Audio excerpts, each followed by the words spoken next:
A year ago today, I was in a hospital undergoing a double mastectomy.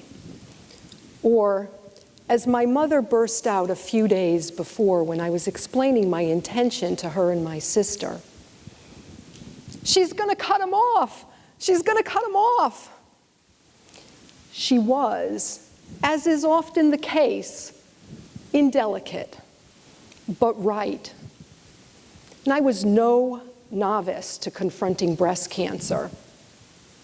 This was my second time around. But I knew where to look for guidance.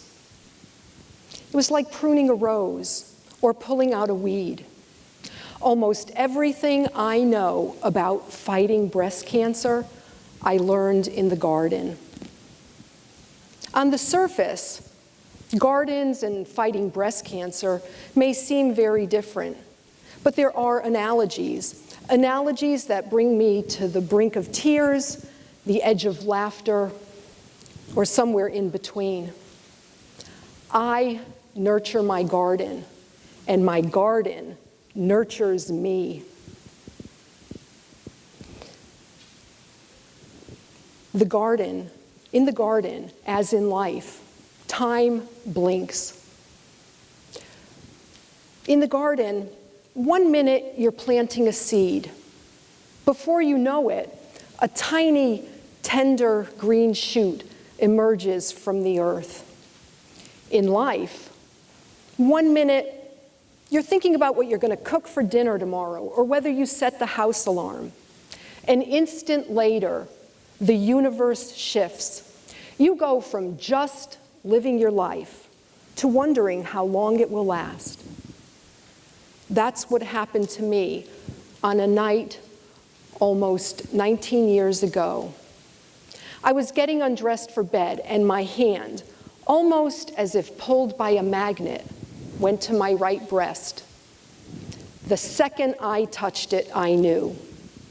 I went into the bathroom and looked at myself in the mirror. I didn't look any different, but I touched the lump again. The next day was December 1st. It was my birthday. I was 41. I had breast cancer. When you're facing a mortal enemy, you need to make decisions very quickly. I knew that because as a journalist, I'd written a year-long series about women facing breast cancer. I knew what I was up against. I had a lumpectomy and 25 lymph nodes were removed. It was a straightforward operation. I had those lymph nodes removed, and I was so pleased that they showed no signs of metastasis of cancer. That summer, when I was in the middle of chemotherapy, I found an ally. My husband and I tore up 1,500 square feet of our boring grass, and we planted a combination flower-vegetable garden right in the middle of our front yard. And I found out, as never before, that gardens are far more than just pretty flowers. You should know that as a gardener, I was a late bloomer. When I was single, I thought a flat was something you rented. And I was a serial killer of houseplants. I was the Dillinger of Dieffenbachia, the Freddy Krueger of philodendrons. And if you had told me as a kid that there was kismet in my name, I would have told you you were a few lilies short of a bouquet. I'm Hungarian, and my last name, Virag, or more precisely Vidag, means flower. In a season when I got nauseous from chemotherapy and burned by radiation, my garden whispered of hope. It whispered of tomorrow. It spoke to me of life. When you're unsure of the future, you need a place where you can breathe deeply and freely and feel warmth, where you can regain your equilibrium and find your momentum and move forward. For me, the garden is that place. It's a place where bees and butterflies find sweet nectar and where I find solace and sanctuary. I cherish the scent of lilacs in spring and lilies in summer. I think elves come out at night and embroider the flowers of lace-cap hydrangeas. And there is nothing like growing your own ratatouille. It's important to me that my garden is organic. We compost. My lawn is also organic. And my compost pile started as raw vegetable scraps and tea bags and dried shredded leaves, bits of carrots, celery tops, crushed eggshells, orange rinds, banana peels. Mix it up, water it now and then, and it turns into brown gold for the garden, brown gold that nourishes the soil. A friend of mine gave my husband a t-shirt that says, "Compost happens." It does. So does breast cancer. 19 years ago, I likened my breast cancer to a wild seed that had invaded my garden. As a gardener, I know that evil lurks among the beauty. Black spot on the roses, mildew on the phlox, borers on the squash vines. Rabbits nibble the lettuce, and don't even get me going about squirrels. And slugs, slugs, they attack everything. You have to stay vigilant. You have to recognize danger. You have to act. Last year, time blinked again. I was at a reunion, and I reconnected with a friend who'd had breast cancer around the same time I did. Like me, she'd been fine all these years. But on a chilly fall night, she told me she was dealing with a recurrence. I squeezed her hand, said I was sorry, told her it would be okay. But I was shaken. 2 weeks later, I was in my breast surgeon's office for my annual exam, and genetic counseling came up. If I had a mutation in the BRCA1 or 2 genes, the genes associated with breast cancer and ovarian cancer, the test would tell me what my statistical chances for having a recurrence were.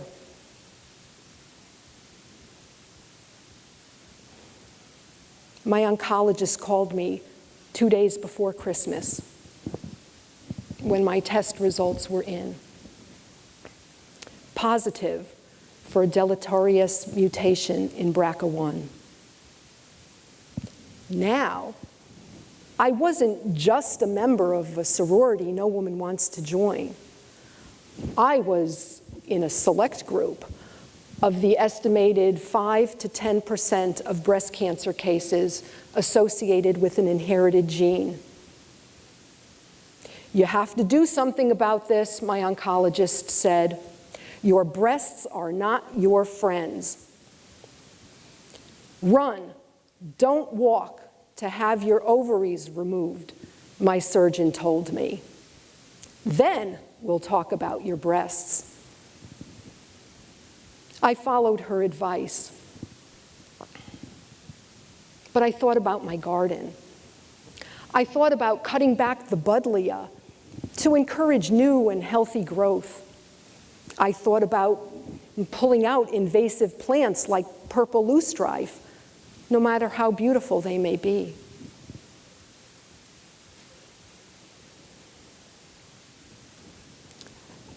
There were so many analogies in the garden.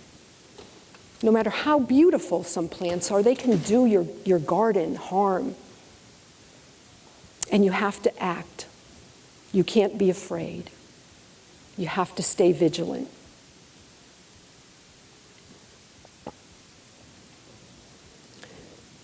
So, I spent a month doing what I had done virtually my entire career. I reported the story. I interviewed my oncologist and my breast surgeon. And I met with a genetics counselor. And I talked to a gynecological surgeon and a breast plastic surgeon. The best time to have this surgery is before you have breast cancer. That's what the plastic surgeon told me on our first meeting. And I interviewed women, BRCA positive women, some of whom had elected to have preventive mastectomies, and some who decided instead to watch and wait. I interviewed women who'd had reconstructive surgery, and some who didn't. What do you need your breasts for? One of them said to me. I reached out to friends and I contacted relatives who might also have this dangerous mutation that they could pass along to their children. I cried with my husband. We walked in our garden.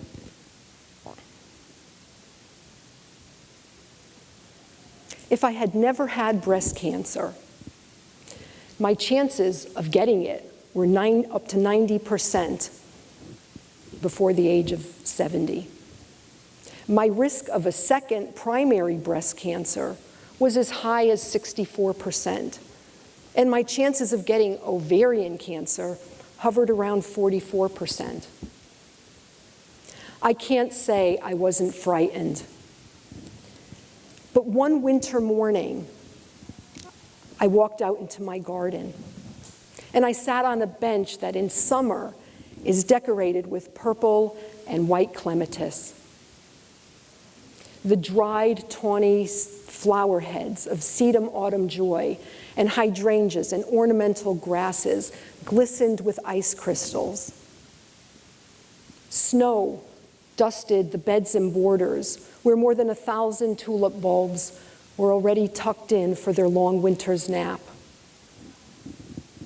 gaining strength for spring. I felt calm. I felt strong. I felt ready to move forward. And so, a year ago today, I lay on an operating table again, this time for 14 hours. The surgeon who saved my life 19 years ago, a woman with incredibly delicate, beautifully manicured hands, removed my breasts. And then, in a long and intricate procedure, the plastic surgeon created new breasts from my belly fat. I always knew there was some reason it was so hard to lose that stuff. I was saving it for a good cause. I must tell you, my reconstructed breasts look better than the originals. And they are virtually impervious. Not totally, but virtually impervious to the disease every woman fears. Some people joke, saying, "Oh, you're just trying to look like Angelina Jolie." Fat chance, right? Besides, I already have my Brad Pitt. He is charming. My husband is charming. He has lovely white hair and he looks quite dashing with his cane. My husband is only 26 years older than I am.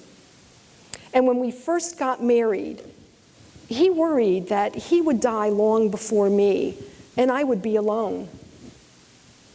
After my first encounter with breast cancer, we stopped worrying about that. We know how important, how precious life is, and how important love is. I don't regret having a double mastectomy, especially because the final pathology report showed that I already had a very early stage breast cancer in my right breast, where the lumpectomy had been performed so many years ago. And I had precancerous cells in the left breast. My timing was perfect.